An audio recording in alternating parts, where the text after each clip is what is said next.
Here again with Smart System. In our last lesson, we looked at technical indicators, which started our latest series on the subject. In today's lesson, we're gonna look at one of the more popular technical indicators, the moving average. So let's get started. There are several types of moving averages, which we're gonna look at here, all of which are used by traders to try and smooth out price action of a financial instrument and get a better feel for the longer-term direction, without all the noise that's often associated with just looking at price. In addition to getting a better feel for longer-term trend of a financial instrument, most averages are also used to spot potential support and resistance levels, and are often used in conjunction with one another to generate buy and sell signals. Before we get into the details, however, let's first have a look at the two main types of moving averages, the simple moving average and the exponential moving average.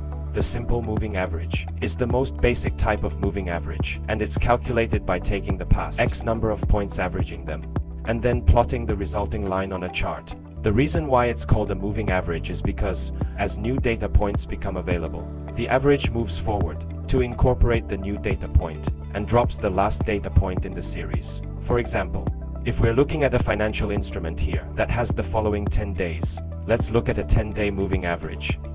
And then how we would calculate the first data point.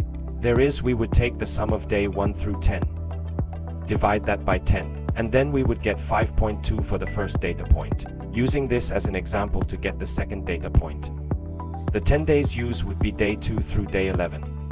As the moving average shifts forward after the close of day 11 of trading, and so we would then, the 10 days used would be day 2 through day 11, divide that by 10 and we get 5.4. You don't really need to understand all the math behind this, as most charting package, if not all charting packages, will calculate the simple moving average for you and plot it on the chart. And that's what it looks like there. And you can see how the price action is smoothed out using the moving average.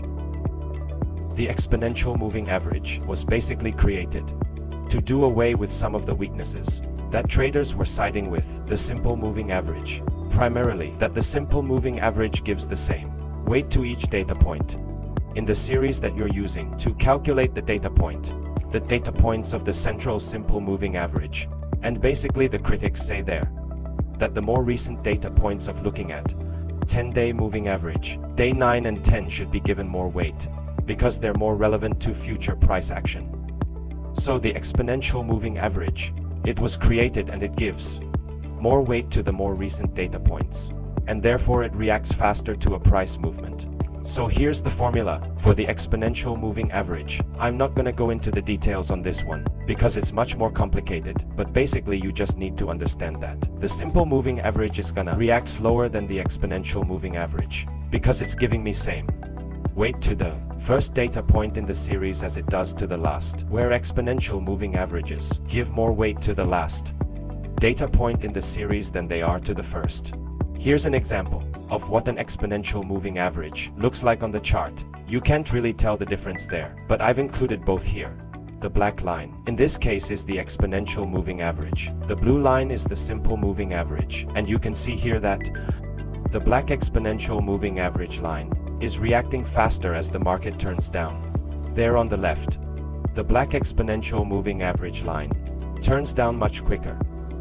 Then the blue simple moving average line, and there on the right when the market turns up again. There you see the black exponential moving average line moving up faster than the blue simple moving average.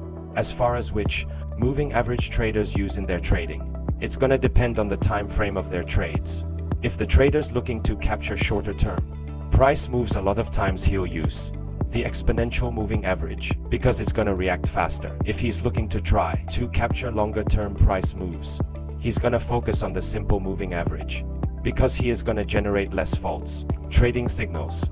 Lastly, they'll also look at the financial instrument that they're trading and the price action relation to both the moving averages historically, and incorporate their strategy into that and look at which is given better trading signals based on their strategy and the financial instrument they're looking to trade. So that's our lesson for today. In next lesson, we're gonna look at some different ways that traders use moving averages to trade. So we hope to see you in that lesson. As always, if you have any questions or comments, please feel free to leave them in the comment section. Have a great day.